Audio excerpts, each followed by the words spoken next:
Since their exodus out of Egypt, the Jews have wandered through lands, countries, and continents, emerging as history's ultimate nomads.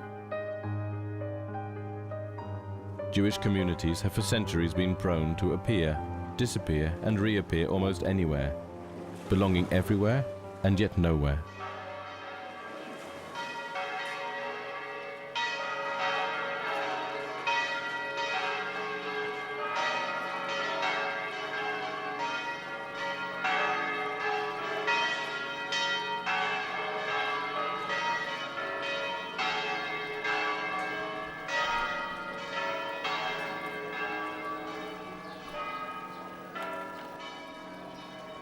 ¿Sabes algo? ¿Nos puedes contar algo sobre la historia de este lugar? Aquí han vivido los judíos, ¿verdad? Eso no sé. Pues no sé mucho, la verdad. ¿No sabes mucho de la historia judía? No. ¿Y de la expulsión, la Inquisición? Pues que es el barrio histórico de Sevilla, donde vivieron judíos, árabes, lo que visita todo el turismo y que es muy bonito. ¿Qué pasó con esos judíos y árabes? Pues tuvieron una disputa entre ellos, los árabes consiguieron echar a los judíos y a mí me ha cogido un poco así. O sea que los árabes echaron a los judíos. Creo, espérate, ¿no? Marian, ven para acá, que eres tú la experta. Nos está explicando tu compañera ¿Qué? que los árabes expulsaron a los judíos. No. Al revés, ¿verdad? Los cristianos Eso, expulsaron a los eso. árabes y a los judíos. Eso.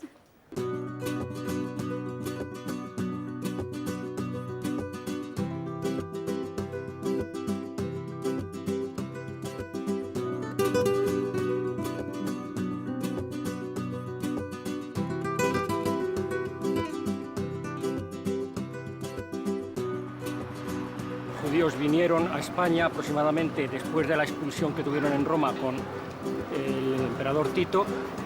Crearon una gran cultura que fue simultánea con el cristianismo, con el islam, hasta que fueron expulsados en 1492 por los reyes católicos. El decreto de los Reyes Católicos obliga a que todo judío que quiera permanecer en España tiene que convertirse al cristianismo. Pues cuando los echarían sería por alguna causa, digo yo. Los echaron de España porque se querían hacer los dueños, porque es que se comían a los católicos a todos. Todas las naciones y todas las culturas han necesitado lo que se llama el chivo expiatorio. Cuando las cosas van mal, hay que echarle la culpa a alguien. Cuando se marcharon, los judíos se llevaron, el pueblo sefardí se llevó sus llaves de las puertas. Se las llevaron en memoria de que un día regresarían a sus ciudades. El sentimiento general es que es una gente que está viviendo en España y que finalmente es muy maltratada. Aporta mucho, finalmente acaban siendo expulsados. ¿Por qué?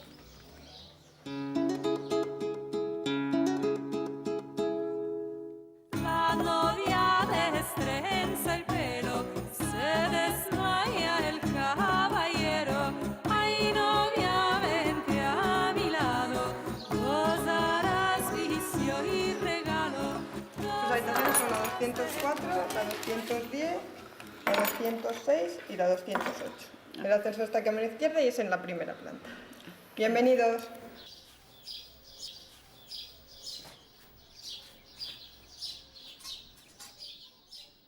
Since their arrival on the Iberian Peninsula in the 1st century BC, the Jews adapted themselves to the various conquerors of Spain, but steadfastly refused to assimilate. Today, old Jewish quarters still exist in many Spanish cities.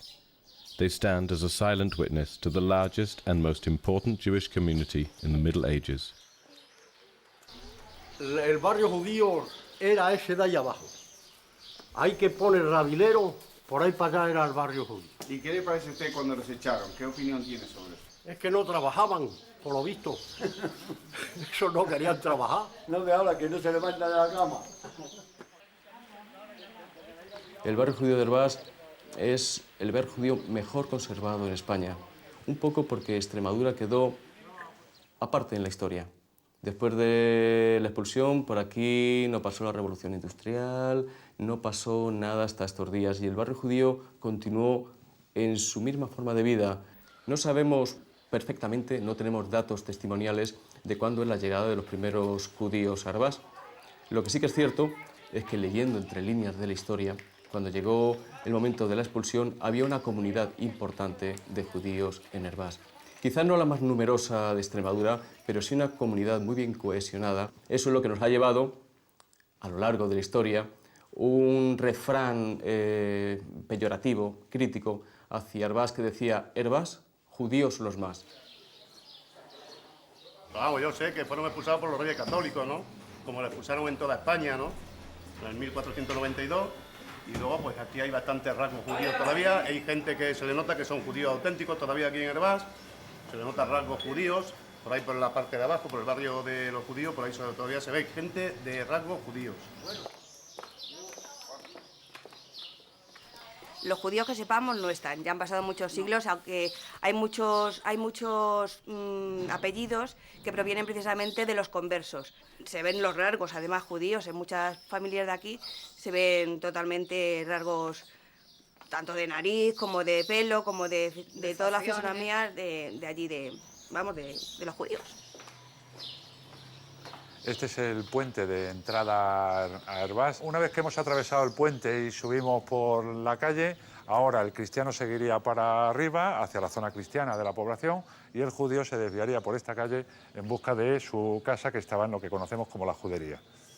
Se cuenta que incluso en la época esa de más intolerancia, previo a la expulsión de los judíos, había un centinela que vigilaba ese paso entre una comunidad y la otra, y como podéis imaginar, este es un sitio que está lleno de leyendas y de historias de chico quiere chica o chica quiere chico, pero mira tú por dónde, una es judía y el otro es cristiano, y solía ser en estos límites, en estas entradas. En 1492 se van las familias judías, se van del pueblo, como de toda España, y la mayoría se van a Portugal. Pero mira tú por dónde, al cabo de 5 años, una parte importante de esa colonia judía vuelve a Herbás. Porque no hay que olvidarse que ahora estamos volviendo como converso y tengo que demostrarle al resto de la comunidad que soy más cristiano que nadie. Y entonces volver a ocupar mi vivienda de lo que llamaban barrio judío, pues socialmente no estaría bien visto. Y entonces los conversos, la mayoría se van a quedar en la parte alta del pueblo. Y curiosamente, como que es una comunidad culta, que sabe leer, escribir, son médicos, son letrados, no les cuesta mucho trabajo el hacerse con el dominio, entre comillas, social de la localidad. Por la gente del pueblo, el vivir, bueno, pues está el barrio judío, pero solo, les voy a decir, en el nombre, ¿no? Barrio judío, pero realmente a lo mejor no se tiene conciencia de cuál es el significado real de lo que representa, ¿no?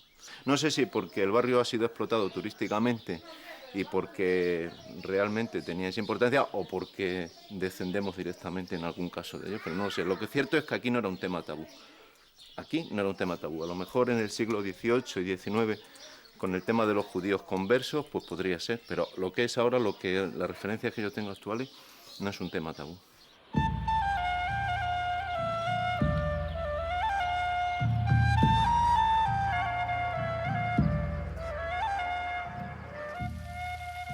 The city of Córdoba stands majestically as a reminder of 800 years of Muslim civilization. In the 7th century, the Muslims invaded the Iberian Peninsula. With the exception of a few Christian kingdoms in the north, most of Spain came under Muslim rule. The Muslims tolerated Judaism as well as Christianity, and in return for a special tax per head, Jews were granted religious freedom and received protection from their Muslim monarchs. The Jews learned the Arabic language and engaged in occupations the Arabs considered second class, becoming merchants and civil servants.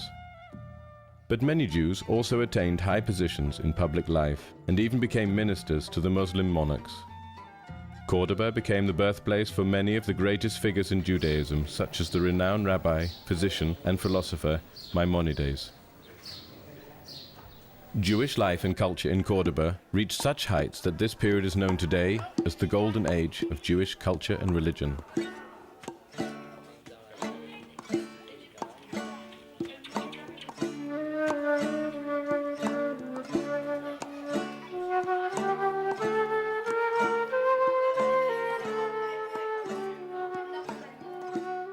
Estamos ya en la sinagoga de Córdoba, que tuvo esta comunidad judía, su lugar de culto, hasta el año 1483. A partir de 1483, este edificio tuvo otro uso.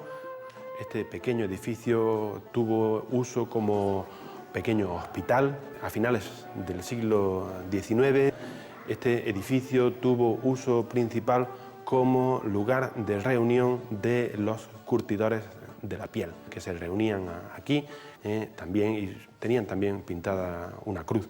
Podemos con total autoridad decir que la comunidad judía cordobesa era la más importante de Sefarad, de toda Sefarad, al menos durante 200 años. Durante todo el siglo IX, durante todo el siglo X, hasta el año 1031, que tiene lugar la caída del califato al-Ándalus.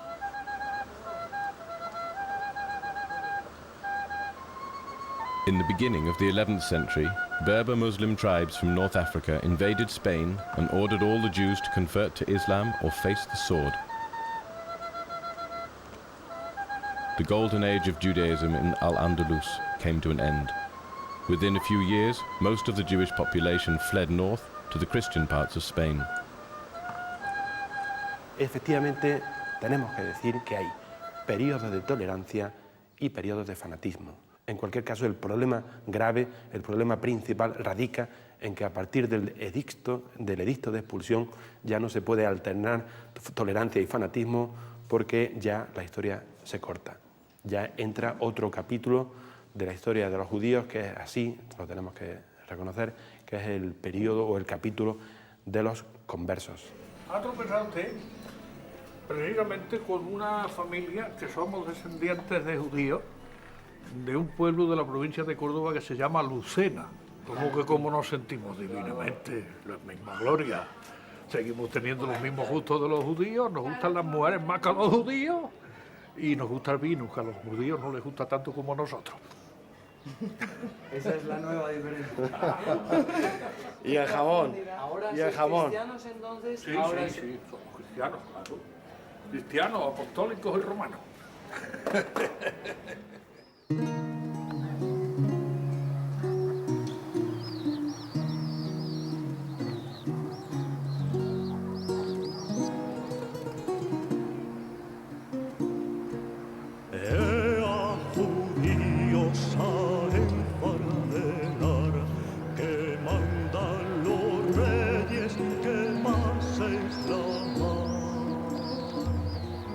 Perdone, señora, una pregunta. ¿Nos podrían contar algo sobre la historia de los judíos en España? No. Los judíos están allá arriba, en la parte antigua.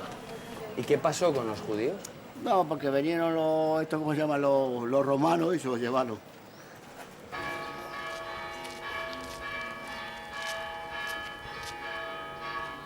In the 12th century, the Christian reconquests of Spain achieved considerable advances, and many Jews came to live under Christian rule. As Jews were experts in administrative tasks under the Muslims, many of them became civil servants to the Christian kings, especially as tax collectors. Others made their way to the king's courts through their knowledge of medicine and Arabic language. Cáceres se comprendía dentro de una zona amurallada que tenía una extensión de 8 kilómetros cuadrados. Los judíos lo que van a hacer es, en el interior de esa muralla, coger una parte un poquito alejada de la zona palaciega, de la zona donde se levantan todos los palacios e iglesias, y construir su propio barrio. Los judíos, dentro de lo que es el escalafón social que existía en aquel entonces, digamos que ocupaban un lugar medio alto. Ellos tenían la confianza de los reyes porque eran muy buenos economistas, muy buenos a la hora de llevar las cuentas y sobre todo prestamistas. Y toda esta gente se reúne en torno a los palacios, que es donde se mueve el dinero dentro de la ciudad. El Palacio de la Isla es una antigua casa señorial del siglo XVI que está ubicada justo en el mismo solar donde estuvo ubicada la antigua judería. Prueba de ello es que en este palacio, en la parte baja del palacio, se encuentra ubicada lo que fue la antigua sinagoga. Podemos afirmar que la presencia de los judíos en nuestra ciudad fue permanente prácticamente desde el siglo XIII, desde los primeros tiempos de la cristianización de la ciudad, una comunidad pujante, una comunidad con una importancia en el desarrollo económico de la ciudad. Daos cuenta que los judíos se dedican a realizar una función que los cristianos les prohíbe su religión, que es el préstamo con interés, el préstamo con usura. Es una actividad que está prohibida por la religión cristiana, y ese papel dentro de las ciudades lo van a desempeñar los judíos. El judío era un poder fáctico, que tiene el dinero pues domina. Y mi opinión de los judíos, pues gente muy lista, muy inteligente y maravillosa. Es un lobby que domina el mundo. Los admiro, yo los admiro.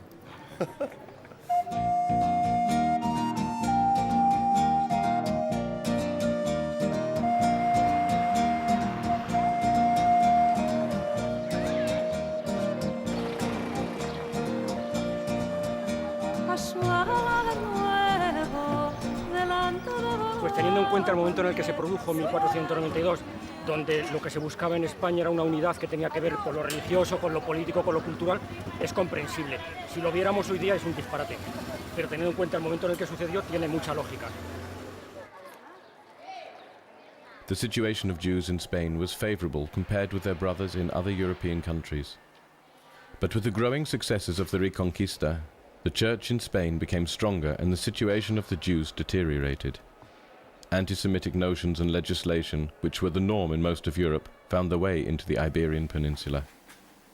Es un documento de mediados del siglo XIII en el que se indica que los judíos de Segovia lleven una señal identificativa, diciendo que se cumpla la normativa, y que los judíos lleven una señal para identificarlos de los cristianos. La señal en esta época suele ser un círculo de color sobre el traje. En estas mismas fechas, precisamente las del documento, hay un delegado pontificio que, por otra cuestión que no tiene que ver con los judíos, está recorriendo la península, el Reino de Castilla. Entonces, en los informes que él debe enviar al Papa, a Roma, la cuestión que le llama la atención es que aquí los judíos no llevan esa señal.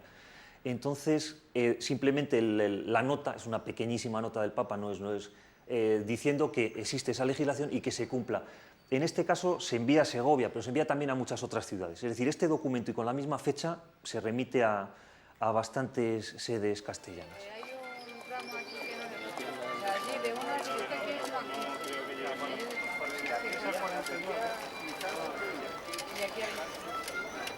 Estamos en la calle más importante de la antigua judería de la ciudad.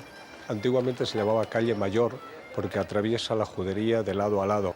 Y justo aquí es donde comenzaban los arcos que delimitaban lo que fue judería a partir de 1482. Saben que los reyes dan una orden diciendo que se cierren los judíos en un gueto. Para cerrar se hicieron arcos al principio y al final de la calle. Se mandó cerrar las ventanas de las casas judías que daban al barrio cristiano, pero se les permitía salir a negociar, a poner sus puestos de venta en el mercado. Y exactamente guarda una vivienda notabilísima, es la casa que tenemos aquí en la esquina, que es la casa del judío más notable de Segovia y el más importante de la antigua aljama de Castilla, es decir, de España. Se llama Abraham Seneor. Abraham Seneor era el rabí mayor de las aljamas de Castilla. Se convierte en el mes de julio del año 1492 y los reyes católicos le dan un título de nobleza.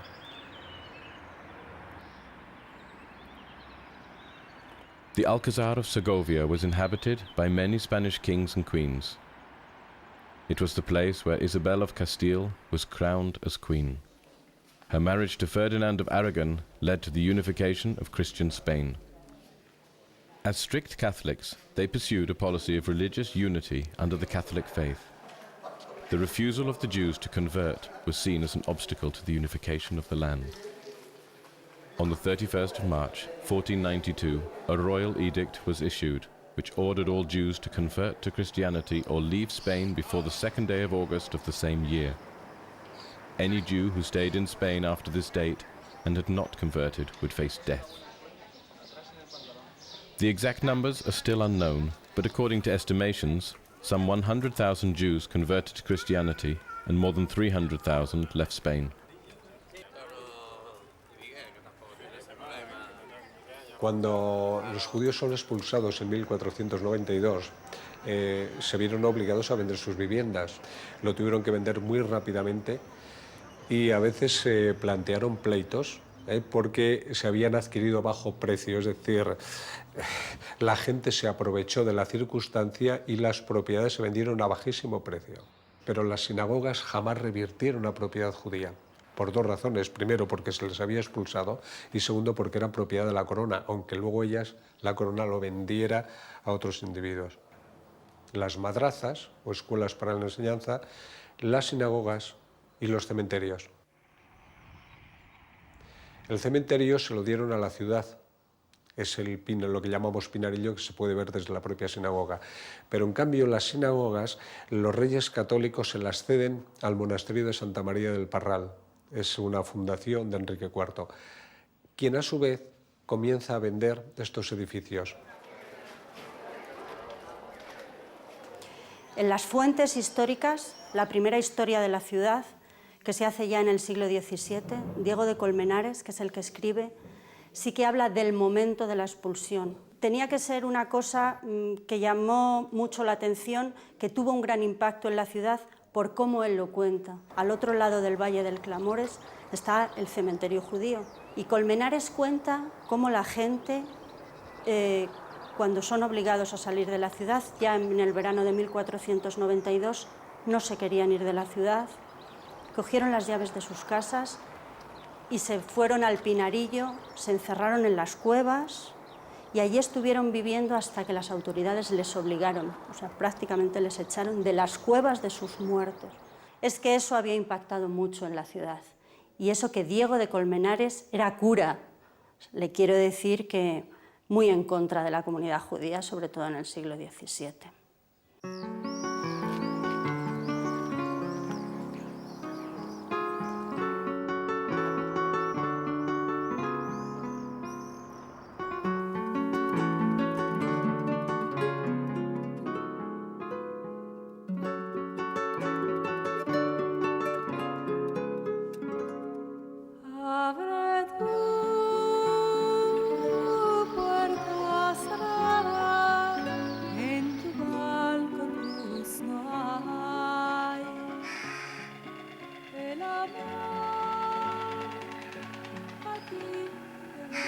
Estamos en torno a la ermita de San Antonio de la Quebrada, que es como se llama actualmente, pero que fue la sede de la sinagoga judía y que actualmente se convierte en ermita, que es lo que hay hoy, una ermita de culto cristiano. La sinagoga no se destruye, el barrio no se destruye, lo que fue la antigua sinagoga pasa a pertenecer a una de las familias más ricas de la ciudad, más importante, que es la familia de los Golfines, y Alfonso de Golfín es el que ordena que se reconvierta. Los judíos que quedan en Cáceres después del edicto de expulsión son los judíos conversos. La gente pensará en Cáceres que son conversos, que realmente se han convertido al cristianismo, pero no va a ser así. Esos judíos que se asientan en la zona nueva de la ciudad van a seguir practicando la religión judía, de tal manera que cuando los descubren, al cabo de unos 10 años aproximadamente, es cuando los van a expulsar y se produce la definitiva expulsión de los judíos de la ciudad de Cáceres. Se les expulsa, se les obliga a convertirse a una religión que ellos no quieren y que muchos tienen que convertirse a la fuerza para no abandonar su ciudad donde ellos están viviendo, y otros son perseguidos directamente. Una persecución a muerte con ellos para o te conviertes o te vas de España, sencillamente. No hay solución, no hay nada intermedio. Algunos quedan, digamos, practicando sus ritos en secreto, pero la creación del alto tribunal de la Inquisición les pone cerco, y no son pocos los que pasan por el tribunal de la Inquisición por la práctica de cuestiones religiosas judaizantes, algo que queda ya como impregnado de pecado. O sea, ser judío era un delito de cara a la Inquisición, y practicar la religión judía, por supuesto, era ya un delito consumado que te podía llevar perfectamente a la hoguera o a otro tipo de castigos.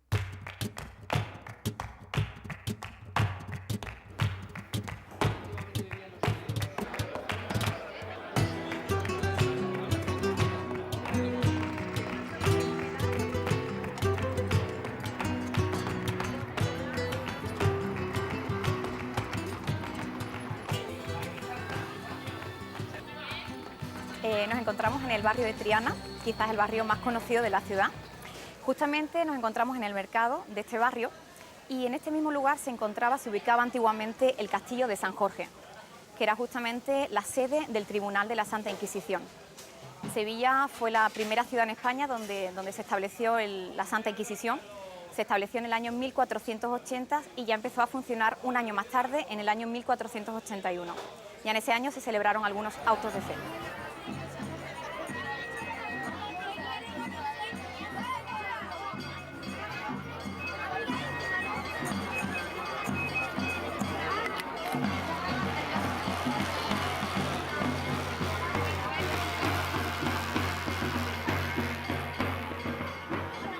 The Spanish Inquisition had the task to combat heresy. It targeted mostly converts from Judaism. Anyone suspected of practicing Judaism in secret would be tortured and tried. What followed was the so-called auto da fe. After the Mass, the condemned were led in a public procession from the church to the city square, where their sentences were read in public. The condemned that confessed their crimes would be first killed and then burned. The ones that refused to confess were burnt alive. More than 500 years after Jews were forced to leave their homes and synagogues, modern-day Spaniards still call certain districts of their cities the Jewish Quarter, but know little about Spanish Jewish history. It took until 1868, under the new Spanish Constitution, for Jews to once again be permitted to enter the country. The Edict of Expulsion itself was not repealed until 1968. Today, the Jews are the oldest existing ethnic minority in Spain. Though the present Jewish community in Spain is one of the smallest and most insignificant in the world, the descendants of the Jews of Spain make up a fifth of the total world Jewish population. En España, a partir del edicto de expulsión y de que se expulsa a los judíos, por lo menos en la zona nuestra de Cáceres, los judíos desaparecen y es como un tema tabú, no se toca. Hasta que empezamos a volverlo a poner en valor. ¿Por qué no se toca? ¿Qué problema hay? Ha sido a raíz de dar a conocer lo que esta gente hacía, lo que hacían los judíos en España, porque antes la gente no pensaba esto. Antes se pensaba que los judíos eran prestamistas, que se dedicaban a sacar dinero de una manera o de otra, y ese era el sentimiento general que había. Quizás en la escuela no se formaba debidamente, no se formó debidamente. De hecho, los habitantes de Herbás hasta los años 60 o 70 tenían como algo vergonzoso vivir en el barrio judío. Hoy en día es todo lo contrario, es un honor y el barrio judío es uno de los lugares más atractivos de nuestra villa, pero hemos trabajado duramente para cambiar esa forma de ver. Quizás los judíos en España, aunque tampoco está documentada su llegada, pero debieron de estar cerca de 2000 años. 2000 años es tiempo suficiente, sobrado, como para que haya una impronta desde nuestra lengua, desde nuestro idioma, desde nuestra sangre y desde nuestra cultura. Es nuestra propia raíz. Realmente, lo absurdo fue que con el decreto de expulsión realmente nos expulsamos a una parte de nosotros mismos.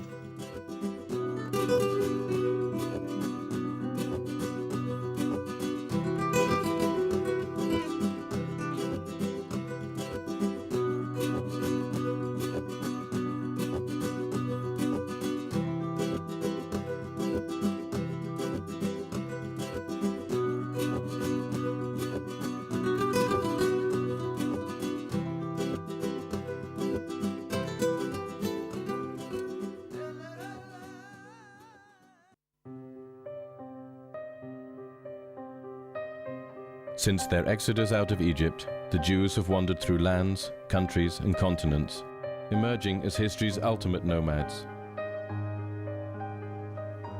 Jewish communities have for centuries been prone to appear, disappear, and reappear almost anywhere, belonging everywhere and yet nowhere.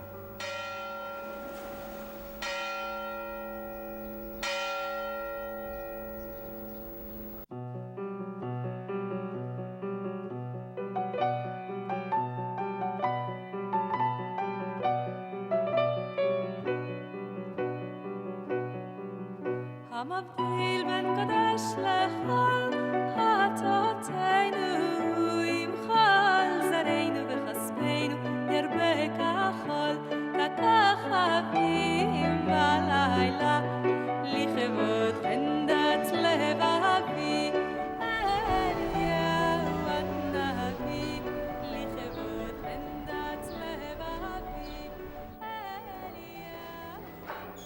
I only know two like this one in Portugal. One in Évora and the other one in the public library of Lisboa. Very similar, also with this this container where we can read Shema Israel. Okay? This Quino talk about the expulsion from Spain and the arrival of Portugal. Chorai comigo, desterrados e desgraçados filhos, a horrorosa expulsão de Castela. Dor, sim, remédios lá padecerão nossos irmãos, infâmias e sacrilégios, barbaridades inumanas, castigos e tormentos. Executaram os castelhanos nos pobres judeus fugitivos, matando nos braços da mãe os inocentes filhos. Em Touro massacraram grandes e pequenos, da fatal lembrança todos trememos. Seja por perdão de pecados estes castigos, guai de nós.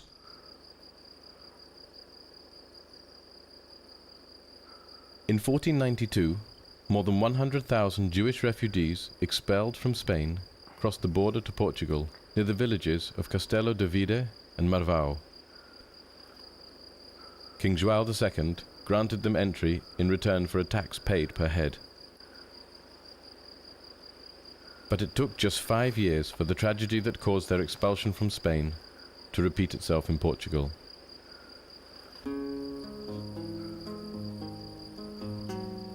Faz 20 anos e dia que andamos nas ondas do mar, botando solas de molhotolina para de noite jantar.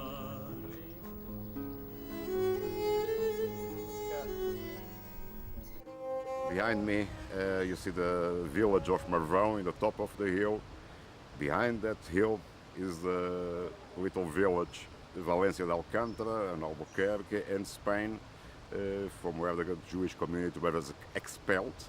They must have passed through the roads crossing Marvão and in direction from Castelo de Vide on the way to the customs tower, where the people were taxed to enter. So this was really what we can call the frontier. Yo me levantaría un lunes por la mañanita, tomara yo mi cantarrito y a la fuente fuera por agua. I have just next to me 2 gravestones from the Middle Ages, probably still from the 14th century or beginning of the 15th century, and found in the graveyard of Marvão.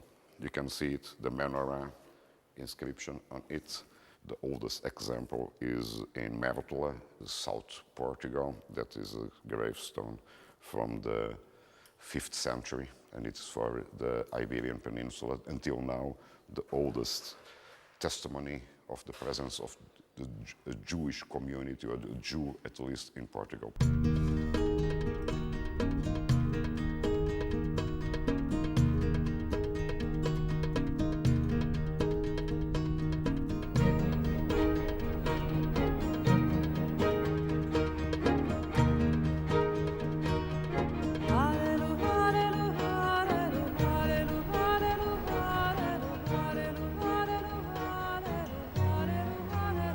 Since the establishment of the Kingdom of Portugal in the 12th century, the Crown recognized the Jewish community as a distinct legal entity with its own jurisdiction, with the community's rabbi serving as the administrative and legal authority of the community.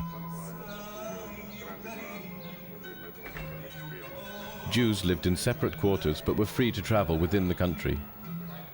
They were considered to be the property of the king, a fact that earned them protection. The Jews became a major part of the intellectual and economic elite of the country, and many were employed as physicians and astronomers, as well as royal treasurers, tax collectors and advisors to the king. We are at one of the entrances of the latest Jewish quarter from Alfama, we call it Juderia. As we can see, above the city wall, we still find the house said to be the house of the rabbi If we see the size of the house, we could see that it was an important rabbi, and we could also understand the importance and the dimension of the community in Lisbon.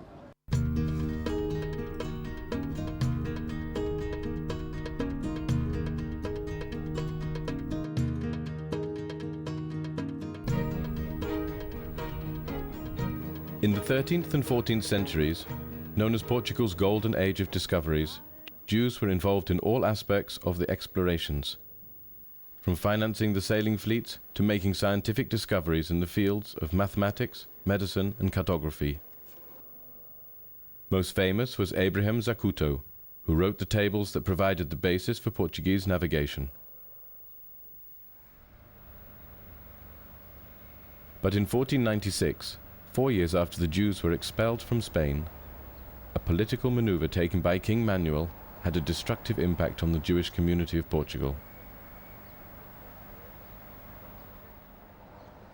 King Manuel was to be married with Queen Maria, daughter of the Catholic kings.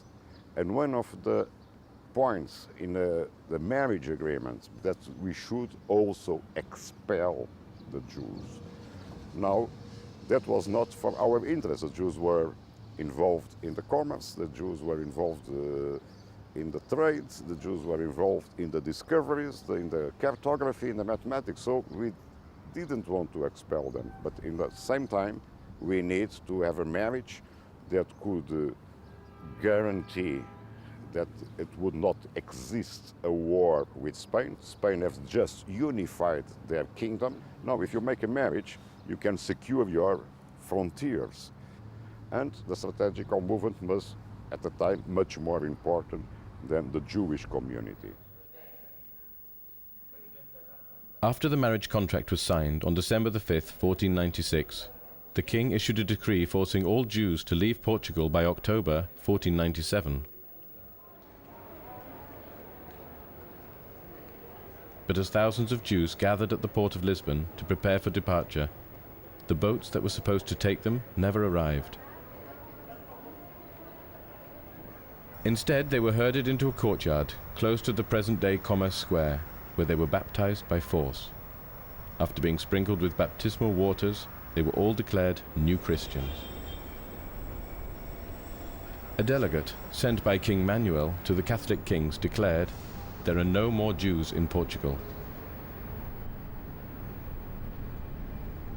We are in front of the Church of Conceição Velha. It was built with the money raised from the belongings confiscated to the synagogue and over the site of the synagogue.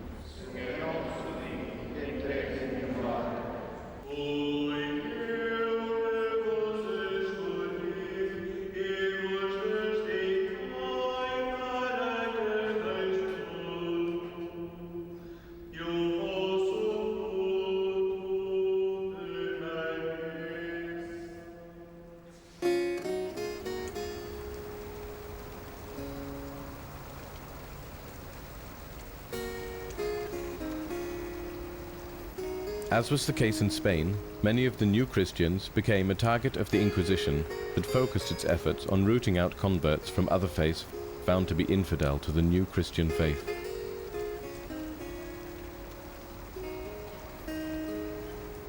What was today, and since the 19th century, the National Theatre was before the Holy Inquisition headquarters and prison.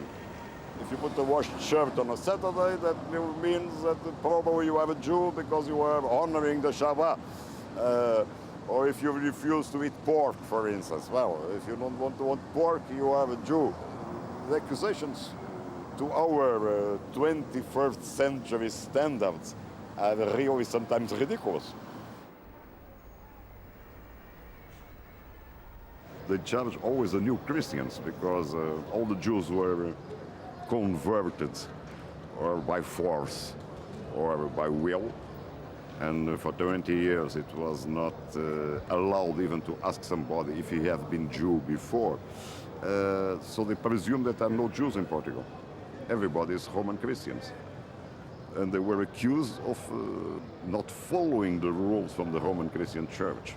You have the Inquisition of Evo, the Inquisition of Coimbra, the Inquisition of Lisbon, and the Inquisition of Goa in India. But the Inquisition of Lisbon, all of the condemned have passed through this church.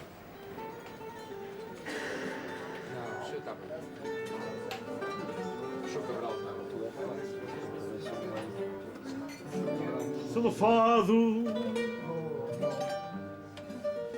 como sei, tive poema cantado de fado que eu inventei a falar. Não posso dar-me, mas ponho a alma a cantar. As almas sabem escutar-me. Chorai, chorai, poetas do meu país, troncos da mesma raiz da vida nos juntou. The Street of the Coin is a name that some people relate with Jews, because Jews generally are related to coins and bank and so on. But the medieval name, it was the Street of Tinhoso. Tinhoso is an illness of dogs, very contagious. You can see by this name how Christian consider the Jewish minority and the Jewish community. We are right near one of the entrances of the medieval synagogue, the biggest synagogue of Évora. There's also a small testimony of Jewish presence. This mark here for putting Shema Israel.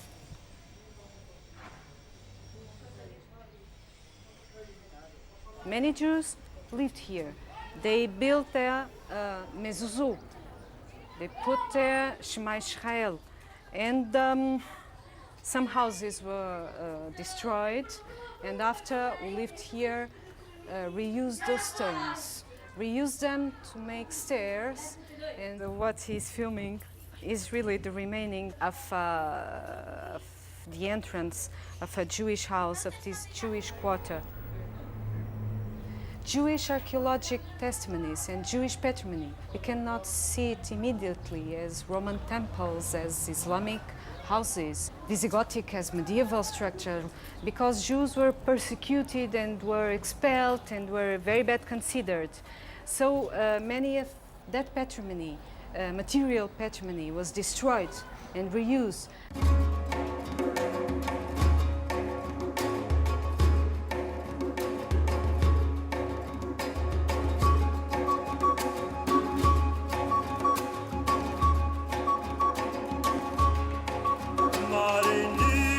Todos os dias o vejo na sege passar por aqui, cavalheiro de tão lindas partes como Verbigracia, Londres e Paris.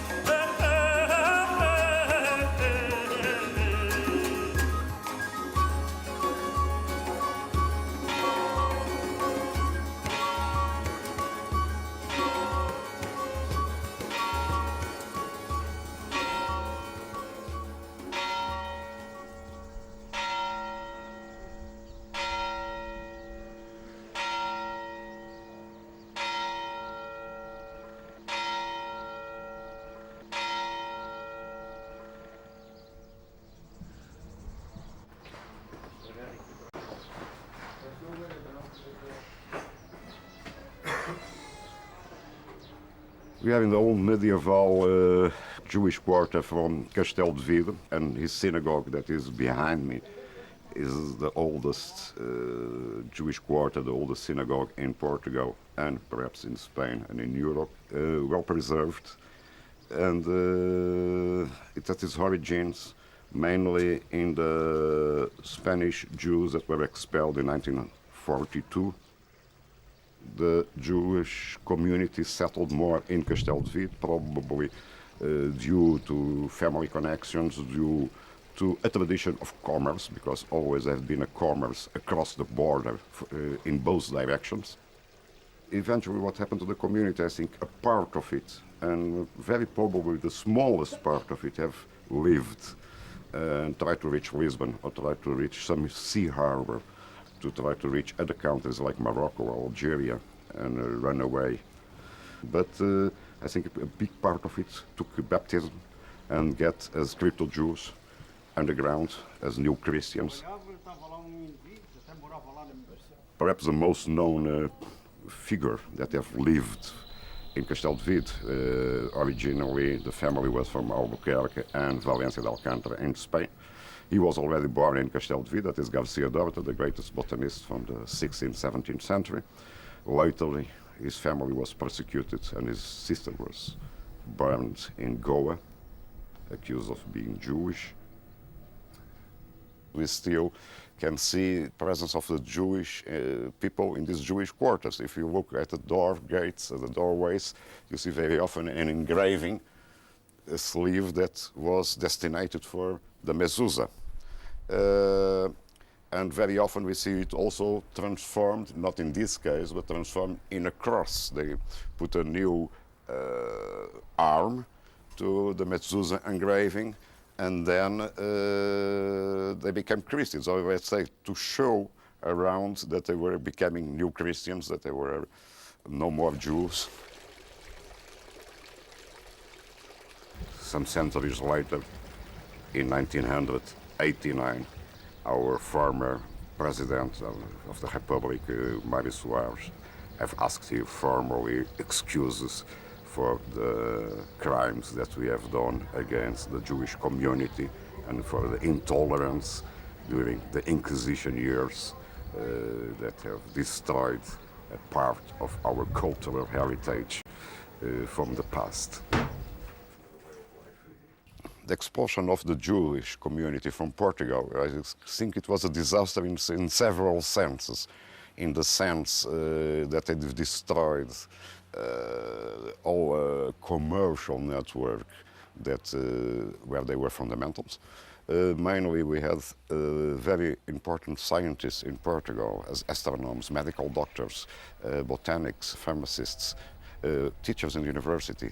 All that left Portugal, and they took with them their knowledge to some other country. The other countries have benefited from it, like England, like Holland, even in Belgium, Antwerp. They flourished afterwards, and we declined. And later on, even the censorship that the Inquisition brought to this country, the people start censoring, making an auto-censor in what they would write or read, or of what they thought.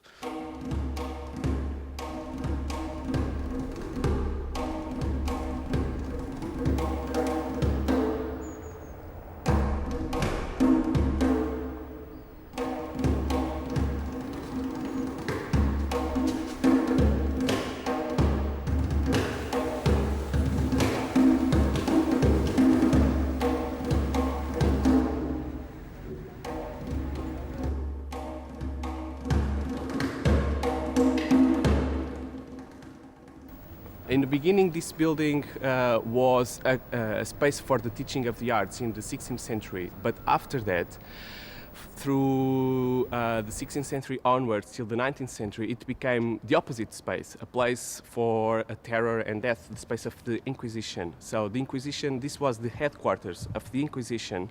Inquisition was a kind of an arm from the Catholic Church that was there in order to make sure that the ideas the Catholic Church wanted to impose were imposed in fact.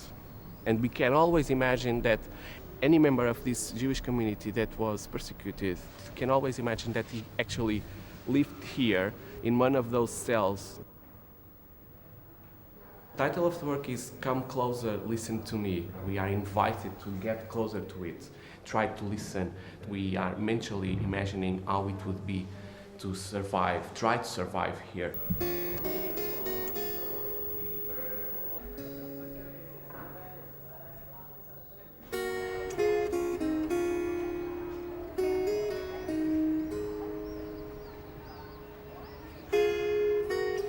Though officially Jews no longer existed in Portugal, they were evidently present in cultural and intellectual life. They continued their significant contribution to Portuguese culture as new Christians. After the expulsion, till the end of the Inquisition, all over the history of the university, you see converted Jews in the university. Pedro Nunes, Garcia da Horta, Ribeiro Sanches, persons who were very important to the cultural, Portuguese culture and European culture in the 16th century, 17th century. Pedro Nunes, which was a very important mathematician, the most important moments of his life and the most important moments of his knowledge, the discovery of the non-use, the most important discovery he did because it helps the navigation, it helps to localizate the boats in the seas. That discovery was made in Coimbra for sure, in this university. Maybe it told us about that in this room. Pedro Nunes is maybe still the most important mathematician we ever have in Portugal. Some tools he designed were used up to the 19th century, always being perfected, of course, but they were still in use until very recently. Mainly in the 16th century, our most important thinkers and scientists were Jewish. People that were Jewish or new Christians, they are appearing every time during all the cultural life of the university. So they were still around, they were here all the time. The most precious Bible we have is this one that was written originally in Lisbon. I think it might be around 1460. It's a rare finding. Possessing anything that had Hebrew script on it was very dangerous for people. So they all disappeared, most of them disappeared, and particularly in the Iberian Peninsula, they are very, very rare.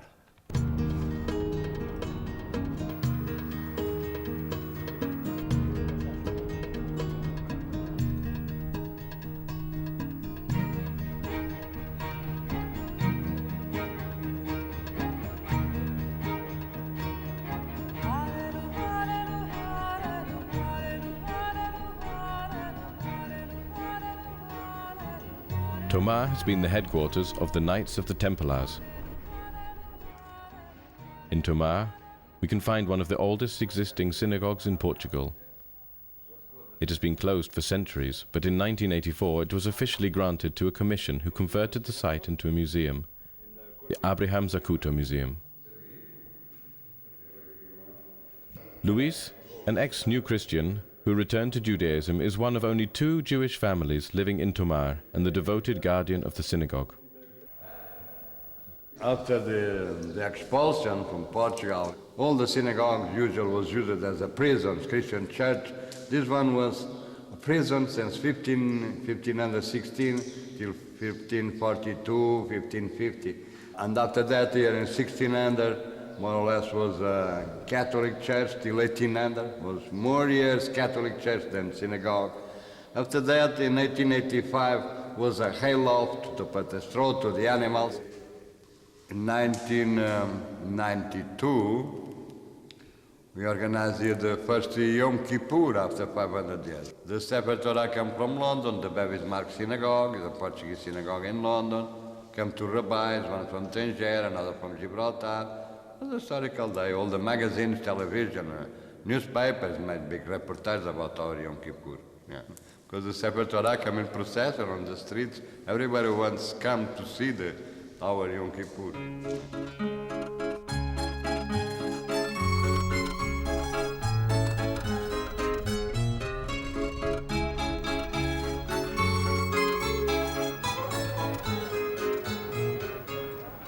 Although the Inquisition was abolished in 1821, Portugal decided already in 1800 to invite Jews back into the country. Shortly after, The Gates of Hope Synagogue was built in Lisbon. However, the synagogue was not allowed to face onto the street. The founders of this community came from Morocco and Gibraltar in the beginning of the 19th century.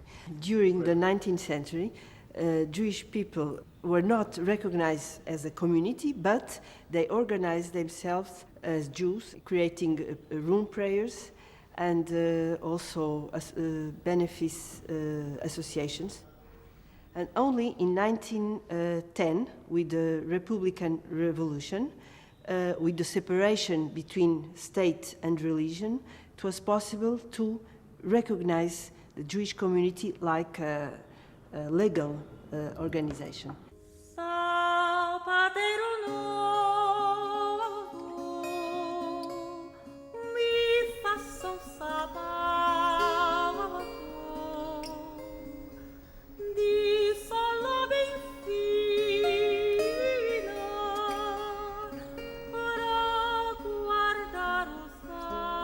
This cemetery is unique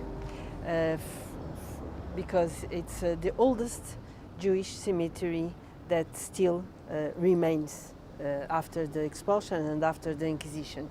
And we have, for example, here the oldest tomb from 1804.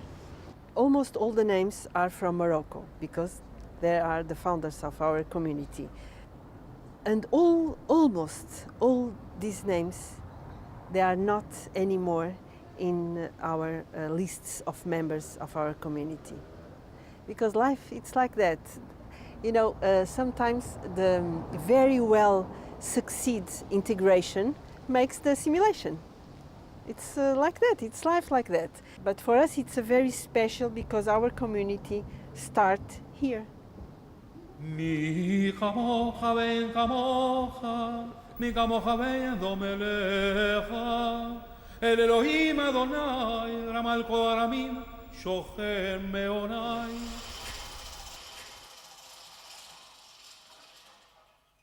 Some historians claim that in 1497, and before they were forced to convert, Jews made up 1/5 of the total Portuguese population. Though the present Jewish community of Portugal is one of the smallest in the world, in many Portuguese veins runs Jewish blood.